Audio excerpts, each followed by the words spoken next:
Thank you for the super kind introduction, Leah. Everybody can hear me? Okay. This is joint work, as Leah said, with our former, Leah and I co-advised Elisa, and she's now out onto the big world on her own, and then my co-author from Columbia, Suresh Naidu. So our paper basically aims to fill what we think of as like a clear gap. It's a very simple contribution in the mobility, in the literature on intergenerational mobility, and that so much of that literature, unless it's done in the very modern period, so much of that literature that looks over longer time periods only includes white men. Women have been largely excluded for data reasons. In part, they're difficult to follow across time because of the tendency to change names upon marriage. And then it just turns out as well, for sort of less clear reasons, that Black Americans are very hard to link in the census. So you see somebody with a certain name in one year, it becomes difficult to know if they're the same person 10 or 20 or 30 years ago. So even though you might say, well, you know, the US is mostly white, can we at least get a good estimate for white men? And as we're going to emphasize through much of the paper, if you are missing if you're missing a group that is coming from the extreme part of the parental income distribution, so they grow up as children in either very rich or very poor areas, that can have a disproportionate effect on the overall slope that you estimate. So it's not just that we want to be inclusive, and of course we want to have a sense of what is the intergenerational mobility, how tied are you? Is your place in the income distribution when you're an adult to the place that you grew up in based on your parents' adult income? Of course, we want to know that for the whole society. Mobility is going to largely be, intergenerational mobility is viewed as a proxy for how mobile, how much equality of opportunity there is in a society, and we want to therefore include everybody in the society. But even in a more technical reason, so long as you're missing a group that is coming, like I said, from the extremes of the parental income distribution, you're just going to get the answer quite wrong. So here's just an illustration with fake data. We'll be coming back to this picture a few different times in the talk. Here you have a group, let's call them group B. And if you just look at them, they look quite mobile. You're going to see 0.2 is like a relatively mobile estimate for intergenerational mobility. You're not that tied to where your parents were in the generation. You can see it's a relatively flat line. And then you have another group, group W, that is also very mobile. And even if group W is very big, because the smaller group B is coming from such an extreme part of the distribution, when you draw a regression line over that entire parental income distribution, you get a line that's actually steeper than either one of the subgroups. So this is a simple way of saying that unlike means, for example, which are just going to be, you know, you could have a blended average of two numbers, these things don't aggregate up in a nice way. So you really can be quite off by missing a group. So like I said, our contribution is, we think, quite straightforward. We're just trying to include women, and in particular Black women, along with the white men that are typically included in this analysis. So we're going to be including both major racial groups throughout the US history, Black and white, and we're going to be including men and women. How do we do this? Well, we can't use census linking, as I'll tell you in a second. That doesn't really, kind of is a dead end. So instead, we look at these surveys that are asked, you know, the sort of the era of American surveys with Gallup and other survey providers begins in the 1930s or 1940s, so we can't go before that. But a lot of these surveys beginning in the 1940s ask questions about your childhood, as well as asking questions about what your current family income is. So we're going to develop a mobility concept that relates your own family income, which women can answer. You don't need an occupation to answer that question. A lot of the historical work relates occupation to occupation, which is very difficult for women in the historical period when most married women are not in the privately paid labor market. But women can answer a question about their family income. And family income will also naturally pick up labor market and other types of discrimination between Blacks and whites. So Black Americans can answer what their family income is. And of course, that'll naturally reflect some of the major gaps over this period of time. So these questions can be answered by everybody. And unlike, again, having to match people across time of the census, anybody can reflect back and tell us about what their father did for a living. So we're going to be looking at Our best proxy of your childhood childhood resources based on your father's occupation and a bunch of other predictors that are pretty much asked in every survey, like where did you grow up, and race. So we're going to have a proxy for the income that you grew up with based on your father's occupation, race, and geography. And we're going to use that to relate to your actual family income. And that'll be our mobility gap. And the advantage of it is that we can do it for long periods of time and we can do it for everyone. So we believe, that we're the first paper that examines these sort of representative full cohorts. So, both major racial groups and both men and women over long periods of time. So what do we find? We find that what we call this, full cohort mobility, so this representative sample that we have, if you look between the 1910s and the 1940s birth cohorts, mobility is rising. In other words, intergenerational persistence is declining. You are less tied to where you grew up in terms of the income distribution. These numbers might not mean that much. I'll put them in some context later. But these differences that we find from the 1910s to the 1940s are quite large. Canada and Scandinavia today are used as examples of very mobile societies relative to the US. And that gap is about the same as what we find. The current US versus Scandinavia gap is about the same as the size that we find over time between 1910s and 1940s. Obviously, one of our main, we think of our main contribution as adding these neglected groups. And so we can also look at, what are, of this decline that we're finding between 1910 and 1940s, what share, if I go back to this data, what share is coming from each of these groups kind of flattening? Oops, let me grab my pen. One second. So as I'll show you in a more formal manner in just a second, increases in mobility for the entire society can come because each group is becoming flatter. They're becoming less tied to their own parents' place within each racial group, or that the group that's coming from the poorer dads is catching up in the second generation with the group that's coming from the richer dads. And so we find about that overall decline between 1910 and 1940, about half of it is coming through the flattening of within group slopes, and the other half is coming up because Black Americans are catching up from white Americans, and Black Americans throughout this entire period are the group that's coming from the bottom of the parental income distribution. Of course, we are also adding women's IGE, so their slope, the relationship of women's family income to their family income while they were growing up is in fact going to be higher than men's throughout our period. And almost all of this is coming from the fact that Black women during this time, who are coming from the bottom of the income distribution, are doing worse than adults, worse than Black men as adults. So white women and white men are almost identical. It's essentially like women are marrying their brothers. If we think that for the most part during this period, it's men's occupation that matters most. But for Black men and women, it's a different story. Like I said, we think of our contribution here as just filling this, what we think of as a pretty important gap in the literature. And it's not as though people, don't care about this question. It's just that it's very hard to think about the full population with the current data that we have. So to take just a step back and to sort of, appreciate the literature, even when you have modern great data, it becomes kind of hard. It's not an easy thing to estimate IGE. Even when you have the IRS data that's linking people to their parents, you're not trying to find their names, you have their social security number. You still wind up needing, income information is quite noisy. So just 1 year of parental income is typically not enough to really get a sense of what the kid grew up with. You also can't measure the kid too young. So if you think about like a 28-year-old, a lot of 28-year-olds from wealthy families might still be in school, but the 28-year-olds who are not from wealthy families are typically full on in the workforce. So you're looking at 28-year-olds, you kind of look at the kid who's from the not so well-off family, working full time and, having a high income relative to, what he's going to have later in life versus, the kid whose parents are wealthy, they're making $20,000 a year with a stipend at their grad school. So you really need to try to look as close as you can around age 40 for the kid. Also, it's tough. There are data sets that were set up to get around these problems, to follow families for 50 years, because that's kind of what you need to get all the data.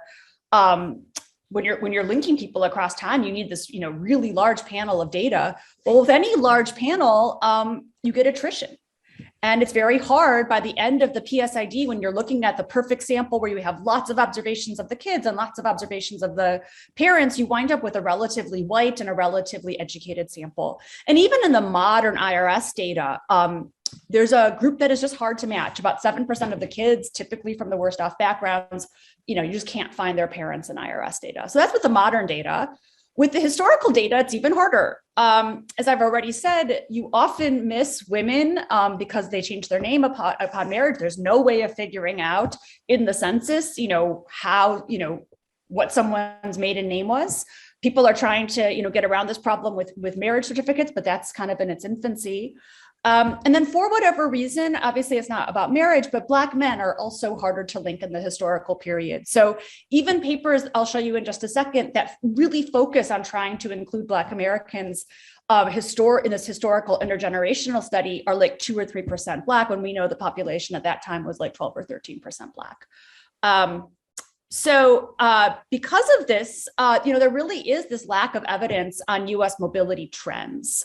So, even this paper who's trying to rectify that, just as one example, are only looking at white men again.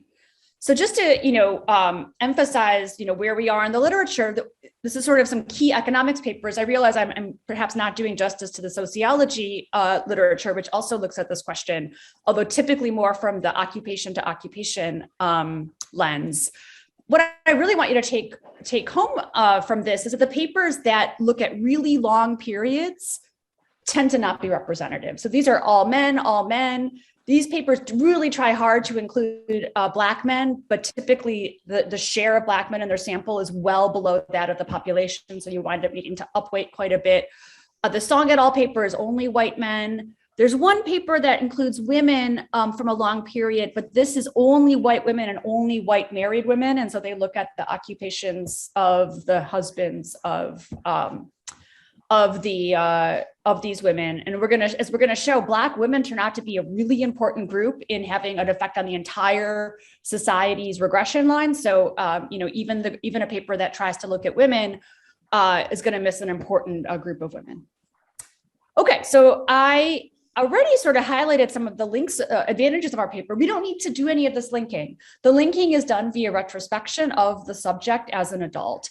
So the linking is straightforward. What kind of work did your father do for a living while you're growing up? So we can include, anybody can answer that question. And another issue with the linking is that you can't link super common names. There are too many John Smiths in New York to know which John Smith in New York, born in New York, is the same one, 20 years later, but that doesn't, pose a problem for us. I'll show you in just a moment. Our data are very representative by race without having to do any weighting. And also there's no attrition, right? We just have to see you once. The panel, to some extent, the panel in quotes is created by this retrospection. I'm going to skip these just because I'm not really going to be talking about them too much today. One cool thing about the survey data is that we have unlike the IRS, which has no business asking you even about your race or your family background, we have a lot of interesting covariates that we're hoping to use in some future work. So if you have ideas, let us know. Of course, there's disadvantages to our paper. And the key one is probably you're all thinking already in your heads is this children's recollection. How much do we trust it? So there's 3 things I can say. I can't, dispel every concern you might have. The first is that men and women, in the US, there's never been any evidence of sort of large scale sex bias stopping rules. So as a consequence, boys and girls grow up in the same households. And therefore we would expect boys and men and women as adults to give us the same father's occupation when they're reflecting about their childhood, and indeed we do. We can never reject that men and women give us the same occupation of their father in terms of status. We can also just look at the distribution of occupations that our subjects are telling us their dads did and make sure that it looks very similar to the set of occupations that dads in the census were doing during the time that our kids were growing up. And then in the PSID, we can actually do a direct validation. So in the PSID in 1968, they asked the dad, okay, what's your occupation? And then beginning in 1997, they asked those kids, oh, what did your dad do while you grew up? And so 80% of the time they're giving the same answer. And the mistakes are very close in terms of the income difference, and they're very understandable as well. So it's like craftsman versus operative. The kid puts craftsman, the dad picked himself as an operative, but the income difference between those two are very small. So, it's not perfect, but, where we can validate it, we've, found the results to be rather reassuring. Okay, our samples are not huge. So relative to the IRS or the census, we're not going to, have overwhelmingly big samples. And like I said, we rely on these sort of surveys that only began in the 1930s. Our earliest survey will be from the 1940s. And so, you can't use our method to go earlier than the 1910 cohort. And like a lot of other work that essentially, uses the dad's occupation to proxy for parental income, that's going to be a challenge for us too. That's what I'm going to go into right now, and then we'll get quickly to the results. Okay, so I'm going to go over this relatively quickly because we're really just following past work here, including some of the work that Leah Bustan has done, and we're sort of just taking a page out of the economic historians' recommendations here. So what do we do? How are we using all the information we can to try to figure out, what kind of resources did you enjoy as a kid via your parental household income? So we're going to look, we're going to take the census, and we're going to break the census in 1940, which is the first year that we have, into cells based on the region, the South versus non-South, the race, white versus Black, and 28 occupations that are used in our data.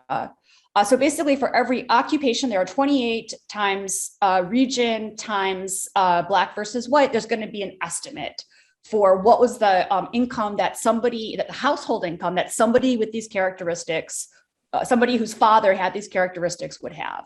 We're including income from all sources. So if mom worked, and that's going to be especially important for Black Americans, because white Americans typically didn't work once they had kids, white women. But our measure will pick that up. I'm happy to go into details on the, during question time on some, robustness that we've done on this. It's not the most interesting thing, so I'm going to skip over it for now.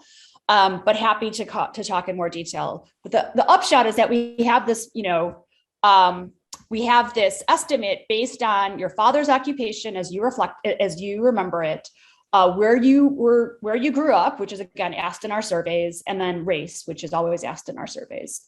And so we're going to use that as our proxy for where in the income distribution when you were a kid were you growing up. Again, I'm going to go over this, relatively quickly, just because it's not the most interesting part of the paper. Like I said, we try to find every single data set that has those ingredients that allow us to do this retrospective linking and that ask about your current family income. So these are some of the data sets. We have 15 different data sets that we found that have these characteristics. Just so you can see, the number of observations for each of our cohorts. We're going to focus a lot of the talk kind of in this area. I'll always show you the results for the 60s and 70s just for completeness, but because they're smaller, the data quality is not as good. I'm not going to bet the farm on the results here. Plus, you can use the IRS data and the PSID for this era. So just as a just to keep in mind, whenever I show you the results, we're a little bit less certain about the 60s and 70s. They're smaller, and I'll show you in a second. The data is not as great. And then here's our actual data. And I guess I want to draw your attention to a few things. This is completely unweighted. So all of our surveys have survey weights. We can create our own weights just to make sure that things are representative by sex and race. But in fact, we don't really need to. Without any weighting at all, our samples are very representative by race. We're going to upweight women a little bit in the first few decades, but I'll show you it actually makes no difference to our results. And I'll show you in just a second that these are also very representative within racial and within race and sex cells. So here again, our completely raw unweighted data.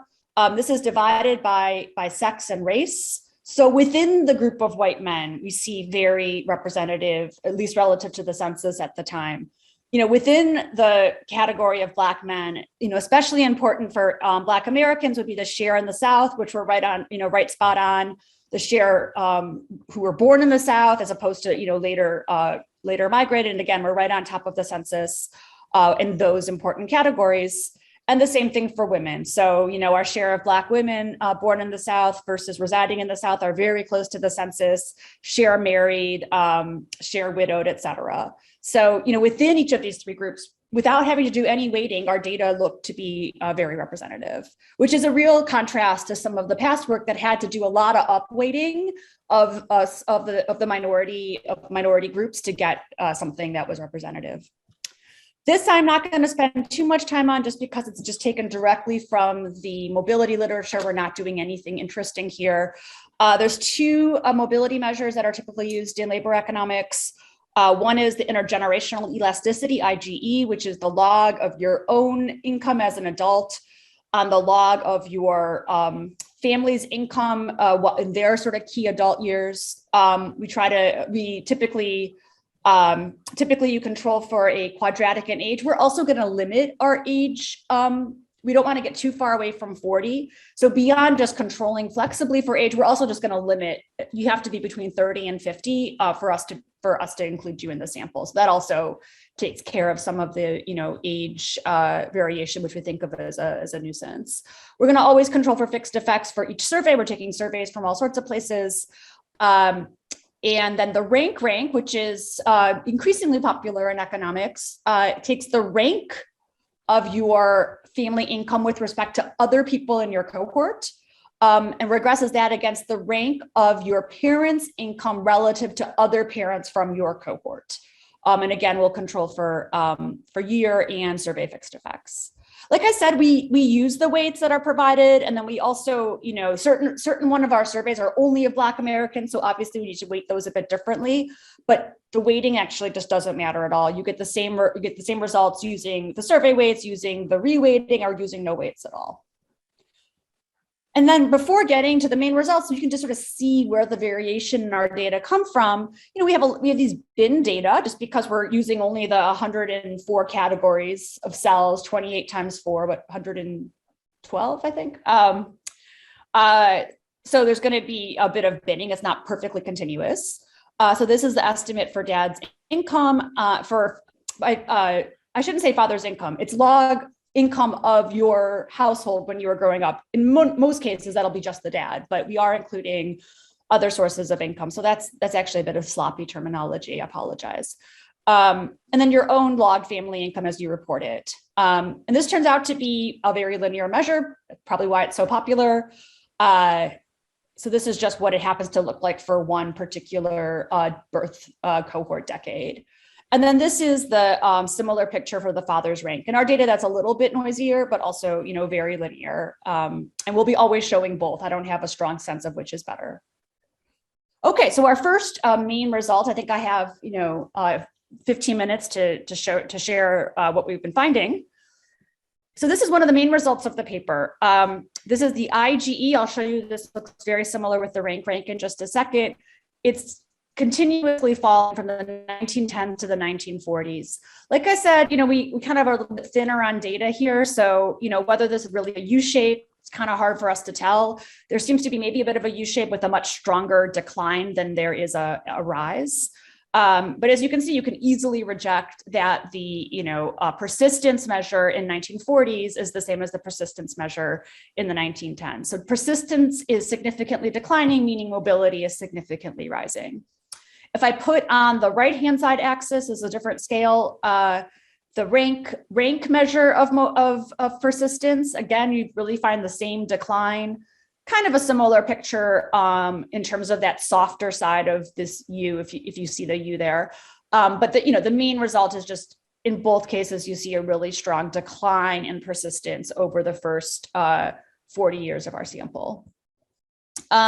Just so you can see this in a bit of a different space. Remember, we're collapsing all this to a single coefficient, to a single measure, just the slope. But you can also see this in, just looking at the logged income of the parent versus the logged income of the kid. So you can see the intercepts too. And what's, nice to see about the IGE and why, sometimes I kind of like the IGE more is that you can see, that over this period, the 1940 to 49 cohort are enjoying, the huge post-war boom economy. So you see not only that the line is getting flatter, meaning that there's less of an attachment of your outcomes to your parents, but also just overall, a huge increase in family income, in inflation adjusted family income. The rank, of course, is zero sum, right? Like the ranks always go from 0 to 100. The average rank has to be 50 in all birth cohorts. So you can't by construction see the rise in average income. So you just here see that the slope is rotating with 50-50 being sort of that pin that's rotating around.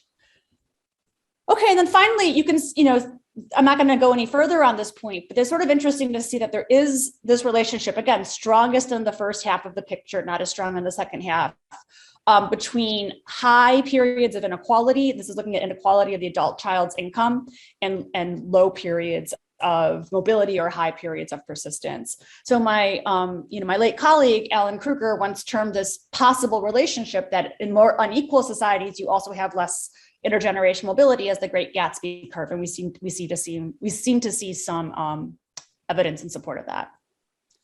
Okay, so I'm going to skip these robustness checks. We do a lot of stuff on thinking about farmers because they're a difficult group to proxy.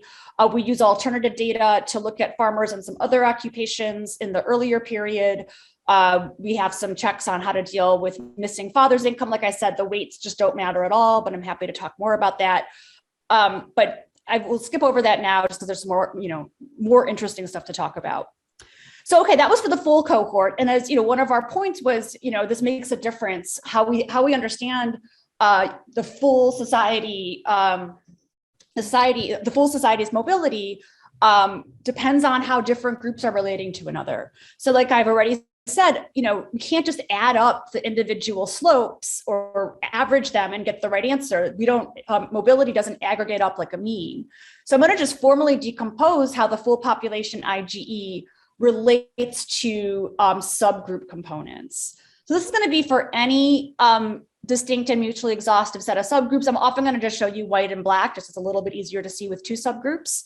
But this is just, taking basic properties of the regression line. This is just the formula for OLS. In the case of IGE, it's going to be the covariance of the kid's income, C for child, on the covariance of parents' income, all this logged over the variance of parents' income. And this could be decomposed into this final expression here. So if you just see, this is the weighted subgroups. This is the slope of each of the subgroups, like I showed you in that picture. And this is going to be a weight based on the size of the group plus the how much the parents' variance of that group compares to the overall variance of the population. And then this group, the second term, is going to be, it's not going to have any slope in it at all, right? There's no beta in this term at all. And so instead, it's just looking at the means of the two groups and looking at the variance of how your parents did for one group versus the other versus how you're doing. So I think I repeat this picture here. So basically, that is just saying, there's going to be the overall 0.409, which is the variance of the full group, is going to be some component of each subgroup's beta, and then something about how this group is catching up with that group or not. But it's going to be about the means of these two groups, forgetting of the groups themselves, again, not relating to the parents. And then here, it's going to be the subgroup's beta. So how much is that subgroup related to their parents' income? And so for two groups, you can have, for two groups, I've just written this out now for, instead of any number of groups, these are two groups. So here's white and here's black. Here's the weight on the white beta. Here's the weight on the black beta. And this term here is just the covariance of parental income for the entire group, white versus black, and the covariance of children's income as adults for the entire group, white versus black. And then the special case, which is going to not be true at all in the US, is if these two groups come from the same parental income distribution. Let's just say there's two groups, but they are identical in terms of, where the resources, in terms of how they grew up. Then if you just, I highlight in red, these terms will all be equal in that case. So the parental income conditional on being in the B group, the parental income conditional on being in the W group are going to be identical. It's going to be just the overall mean of parental income. And then this term falls away. So if white and Black kids came from the same resources, we really could just average their subgroup betas. But of course, historically in the US and still today, that's not the case. So this third term is going to actually be quite important when we're decomposing that decline into the Black versus white components. Okay, so I went over all of this already. So the practical upshot of this decomposition for Black versus white is that this term matters a lot because this YPW and YP Black are so different. And also that the Black subgroup mean, because it's coming from such a small group, won't matter very much. So the two components that really matter are how white and Black adults are catching up as a group, just their means, and then the white subgroup slope, because the whites are just a large group. So this, how the Black slope just won't matter very much relative to the Black mean. That's going to matter quite a bit. So let me just show you what those look like in different graphs. Okay, so here is basically now with real data, the picture that I was showing you with fake data. So this is the 1910s to 1920s. This is a period of not particularly high mobility. We had whites here, not even overlapping that much in terms of parental income with Black Americans. And then here's what this looks like in the more mobile period, 1940s to 1950s. So looking first at the whites, first of all, everybody's growing. This was a time of, huge amounts of economic growth. And for the whites, we see the whites move from the blue to the green line. They're getting richer, but the slope is declining. So the poor whites are getting richer than are growing more than the richer whites. So we see a flattening of the slope among white Americans. And as we said in the decomposition, that will matter. What doesn't matter too much are the slopes of the Black American lines. The slopes are just not going to have a high weight. But what really matters is this catch up, right? We now have that the disadvantaged group coming from the bottom of the parental income distribution is catching up as a group to the more advantaged group. And we can put it back into that formula and decompose, which of these two effects are more important. So two of these things will push toward more mobility, the flattening of the white slope and the catch up of the Black mean relative to the white mean. And each count, you can see this in the rank space as well, each count for about half of that total decline. So half of that total decline from the 1910s to the 1940s, about half is coming just from the whites becoming more mobile relative to just other whites. And the other half is coming from the Black Americans as a group, their mean just catching up with the white mean. I have 4 more minutes, is that right? Or yeah, I mean, you can take another couple. Okay. You certainly can go till 1:45. Okay, great. So I'll have plenty of time to finish. So that was the decomposition, Black versus white. So including men and women, but not making a distinction between men and women, just Black Americans versus white Americans. But another contribution of our paper is that we can look at women. Women are quite different. So this is going to be a very different decomposition. Why is that?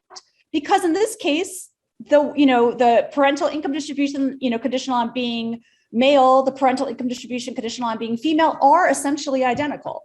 Boys and girls grow up in the same household in the US. And so this term actually does go away.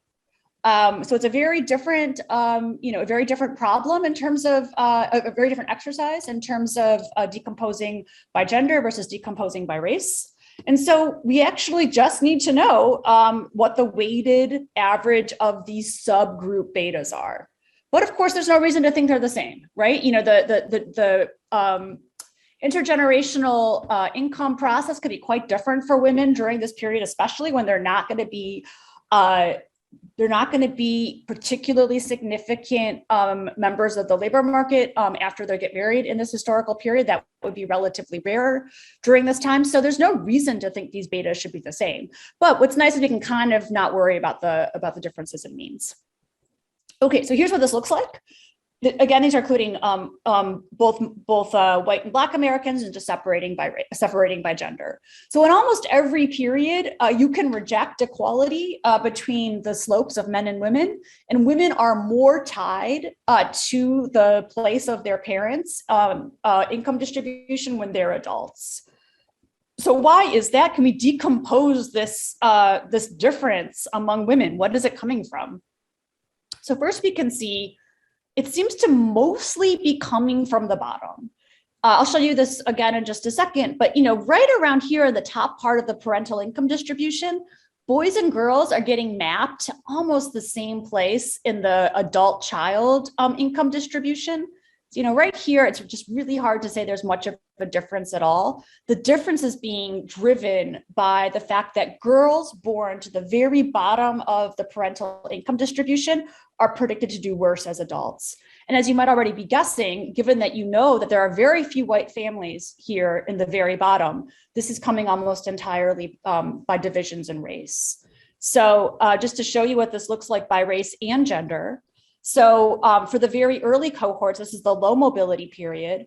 White men and white women are essentially getting mapped to exactly the same place if we know their parental income distribution, if we know their parental income. So knowing your parental income, it just makes no difference among whites if you're a boy or a girl. We predict you to go to exactly the same spot in the adult child distribution. It's not the same case for Black Americans. So, a Black kid born in a particular spot, let's say the 6.5, you'd much rather be a boy. You're going to be doing better on average as an adult, as a Black male adult versus Black female. And a lot of this is coming from, even back then, lower marriage rates for Black women versus white women.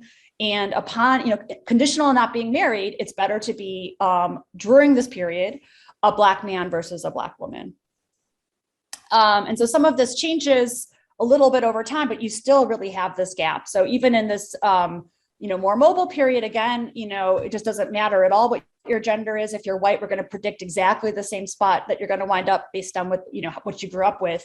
And again, it's still just, you'd rather be a Black man, conditional on knowing where in the parental income distribution you're born than a Black woman. And so as a result, we have a really important group that people have been ignoring because they are coming from the bottom of the distribution and they're not doing well as adults, are Black women. So in that, in that decomposition, again, if you're going to go back to this old picture, they're going to be a very important group.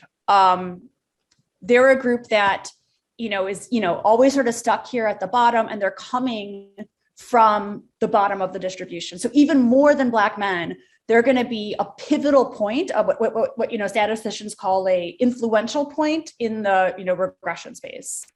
So, just to give you a sense of how important they are, and again, they're only 6% of the population and 6% of our sample.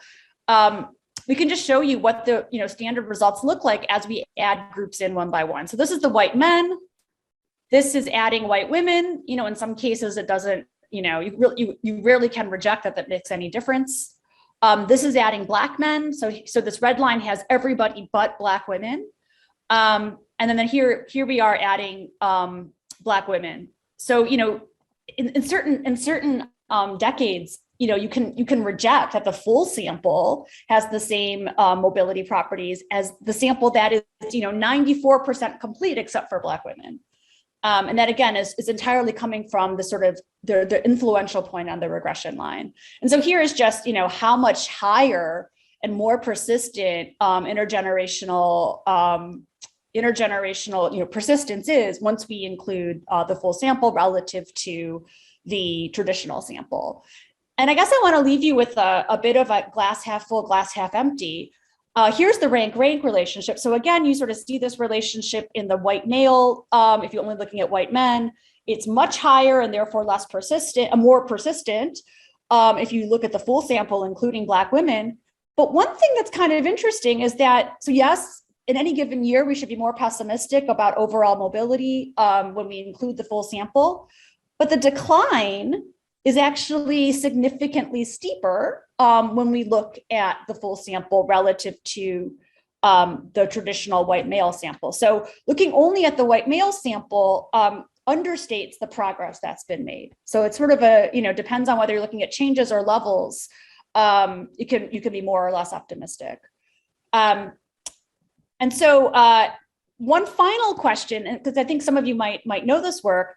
So one final point I'll make, and then I will stop and take questions, is that this idea that Black women are doing so much worse than Black men in our data might strike you as surprising, given recent work. And this has been a well-known fact, but a recent example of this is some work that Raj Chetty and his team did in 2020, showing just that, again, conditional on where you grow up, Black women are doing a lot better than Black men. So we can show how this looks like combining all of our data. So these last points are not from us. These last points are from the Chetty data. And you can see that, even in our 1970 data, you see that Black women have, caught up with Black men. We don't put a lot of weight on our 1970s data, but then, you really see this crossover. And it's less dramatic, but you also see it for whites as well. This is the well-known, women seem to be doing better than men on many dimensions, and that's especially true for Black Americans. So again, this sort of makes me, on the one hand, it's a very somber, result, seeing how far Black men have fallen relative to their mobility in the past. On the other hand, it does tell us that these things are not set in stone, that they are products of institutions of the time, and therefore might be malleable based on, depending on the policies of the time. So again, leaving you a little bit on a glass half full, glass half empty note. Okay, so I'm going to stop there. I'm happy to talk about future work we might be doing, but I will give the floor up to questions.